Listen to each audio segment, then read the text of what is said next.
The 1960s gave us some of the most iconic automobiles in history. From the Ford Mustang to the Chevrolet Camaro, this decade shaped automotive culture forever. But not every car that rolled off the assembly line deserved to be remembered. Today, we're looking at the other side of the coin, the vehicles that failed to deliver on their promises. The cars plagued by design flaws, reliability nightmares, and engineering decisions that left owners stranded on the side of the road. Before we begin our countdown, if you appreciate honest, well-researched automotive content like this, hit that subscribe button. These are the top 10 worst cars of the 1960s. Number 10. 1960 to 1967 Renault Dauphine. The Renault Dauphine was a massive success in Europe, but when it arrived in the United States, it became a cautionary tale about bringing economy cars to American roads. This rear-engine French compact featured an 845cc inline-4 producing just 32 horsepower. The Dauphine measured 155 inches long with an 89-inch wheelbase and weighed approximately 1,400 pounds. While it was designed to be economical and stylish for European streets, American drivers found it dangerously underpowered for highway driving. But performance wasn't its only problem. The Dauphine suffered from catastrophic rust issues, particularly in the challenging American climate. Poor quality steel used in models from the late 1950s through the early 1960s meant these cars could rust through in just a few years. Number 9. 1963 to 1976 Hillman Imp. The Hillman Imp had everything going for it on paper. An innovative all-aluminum 875cc overhead cam engine derived from a Coventry Climax racing unit. Independent suspension all around, a practical rear-engine layout with a clever opening rear window, and a price point that made it affordable for budget-conscious buyers. This British economy car measured approximately 144 inches long and produced 37 horsepower in base form. The engine featured an unusual 45-degree cant to lower the center of gravity and improve handling. So what went wrong? Everything. The Imp was rushed into production at the brand-new Linwood plant in Scotland before development was complete. The result was a disaster. Water pumps failed, gearboxes broke, water leaked into the cabin. The cooling system couldn't keep the rear-mounted engine from overheating. First-year sales in 1963 reached about 33,000 units and climbed to 50,142 in 1964. But by 1965, sales dropped to 42,663 as reliability problems destroyed the car's reputation. Number 8. 1965 to 1967 AMC Rambler Marlin. American Motors Corporation introduced the Rambler Marlin in 1965 as their entry into the personal luxury fastback market. The problem started with the platform. AMC built the Marlin on the mid-sized Rambler Classic chassis, which was designed for family sedans, not sporty coupes. The result was a car that looked awkward and disproportionate. The fastback roof design, while intended to be sleek and modern, sat atop a body that was simply too large. Performance was mediocre at best. The car's handling didn't match its sporty pretensions, and the engine options, while adequate, couldn't overcome the Marlin's weight and awkward dynamics. Sales reflected the car's failings. AMC sold 10,320 Marlins in 1965, but numbers plummeted to just 2,500 in 1967, the car's final year. The Marlin proved to be an expensive lesson in the importance of proper platform selection and proportional design. Number 7. 1960 Ford Falcon. The Ford Falcon was actually a sales success, selling over 435,000 units in its first year. But success in the showroom doesn't always mean success on the road, and the 1960 Falcon had significant flaws that frustrated owners. This compact measured 181 inches long with a 109.5-inch wheelbase and weighed approximately 2,380 pounds. Under the hood sat a 144 cubic inch inline-six, producing just 90 horsepower and 138 pound-feet of torque. The gap between second and third gear in the 3-speed manual transmission was so wide that passing from 50 miles per hour became a frustrating exercise.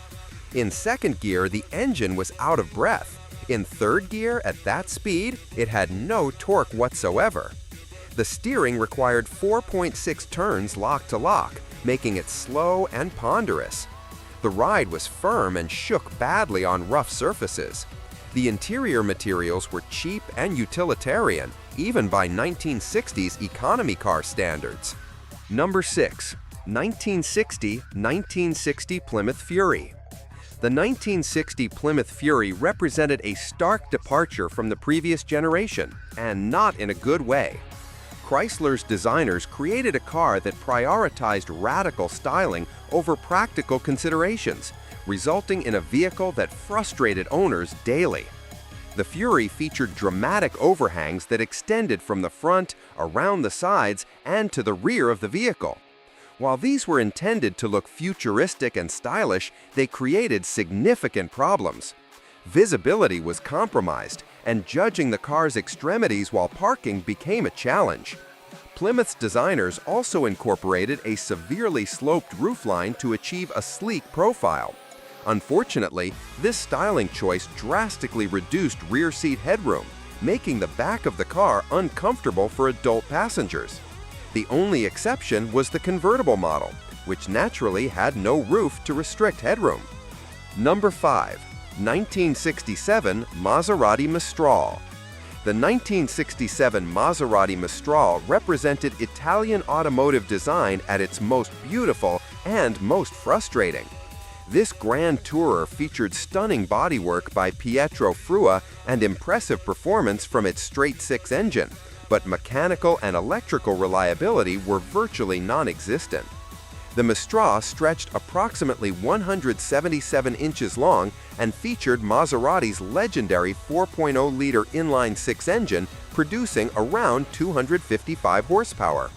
With its long hood, short rear deck, and elegant proportions, it looked every bit the exotic sports car. But beneath that gorgeous exterior lurked constant problems. The electrical system was notoriously temperamental, leaving owners stranded with frustrating regularity. When they failed, and they did frequently, repairs were expensive and time-consuming. For all its beauty and performance potential, the Mistral earned its place on this list through sheer unreliability. It proved that gorgeous styling and impressive specifications mean nothing if the car won't run. Number 4. 1962 Dodge Dart. The 1962 Dodge Dart might surprise some people on this list, but the early 1960s Dart had serious problems that frustrated buyers despite its modern styling and compact dimensions. Dodge positioned the Dart as a compact alternative to full-sized cars, measuring approximately 202 inches long with a 116-inch wheelbase. The base engine was a 225 cubic inch slant six, producing around 145 horsepower, with various V8 options available. The slant six engine, while eventually becoming legendary for durability, had significant issues in its early implementation. The base version was grossly underpowered for the car's weight. Owners complained about sluggish acceleration, poor throttle response, and an inability to keep up with traffic on highways. The Dart improved significantly in later years and eventually became a respected nameplate. But the 1962 model represents a low point in Dodge's compact car efforts when the company rushed a car to market before sorting out fundamental engineering problems. Number 3. 1964-1967 Vauxhall Victor FC. The Vauxhall Victor FC, marketed as the Victor 101 for its claimed 101 improvements over the previous model, promised to be a modern family car for the mid-1960s.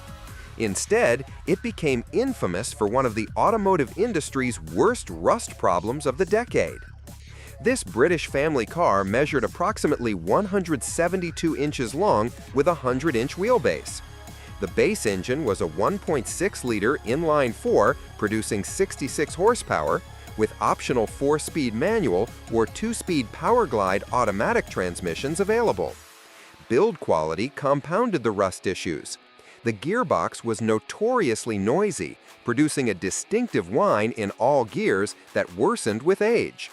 The 3-speed column change transmission felt vague and imprecise. Performance was mediocre, with 0 to 60 acceleration taking over 20 seconds and fuel consumption that was worse than competitors. Number 2.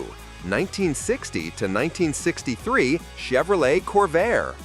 The Chevrolet Corvair was GM's ambitious attempt to create an American rear-engine economy car that could compete with the Volkswagen Beetle. What resulted was a car that became synonymous with automotive controversy. The Corvair measured approximately 180 inches long with a 108-inch wheelbase. Under the rear deck sat an air-cooled 140 cubic inch flat-6 engine producing 80 horsepower in base form, expanding to 145 cubic inches and more power in later versions.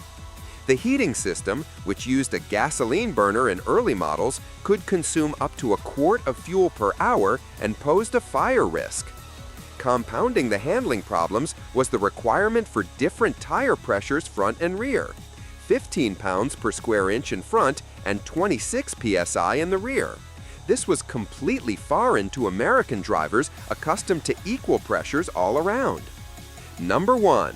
1961 to 1968 Amphicar. For the number 1 spot on our list, we need a car that represents the ultimate failure of ambition over execution. A vehicle so compromised in its concept that it excelled at nothing. That car is the Amphicar. The Amphicar Model 770 promised to revolutionize transportation by combining a car and a boat into one vehicle. In reality, it was neither a good car nor a good boat. It achieved 7 knots in water and 70 miles per hour on land, leading to the marketing claim of being the fastest car on water and the fastest boat on the road. But here's the critical flaw that earns it the top spot on this list. The Amphicar wasn't particularly watertight. Its flotation depended entirely on whether the bilge pump could keep up with water leakage. If the pump failed or couldn't keep pace, the Amphicar would sink. Time magazine called it a vehicle that promised to revolutionize drowning.